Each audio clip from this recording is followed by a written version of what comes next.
একটা ভূমিকম্প হবে পৃথিবীর পূর্ব দিকে।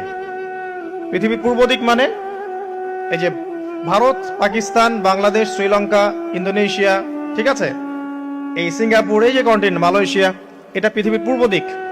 এদিকে একটা ভূমিকম্প হবে। তারপরে 7 পৃথিবীর পশ্চিমে একটা ভূমিকম্প হবে। পশ্চিম মানে বোঝেন না? পশ্চিমা বিশ্ব না, সৌদি আরব না, পশ্চিমা বিশ্ব, ব্রিটেন, ফ্রান্স, জার্মানি, তারপরে এই যে রাশিয়ান কন্টিনেন্ট, হ্যাঁ, ইউক্রেন, এদিকে আপনার আমেরিকা, এই পুরো পশ্চিমা বিশ্ব, এখানে একটা ভূমিকম্প হবে বড়।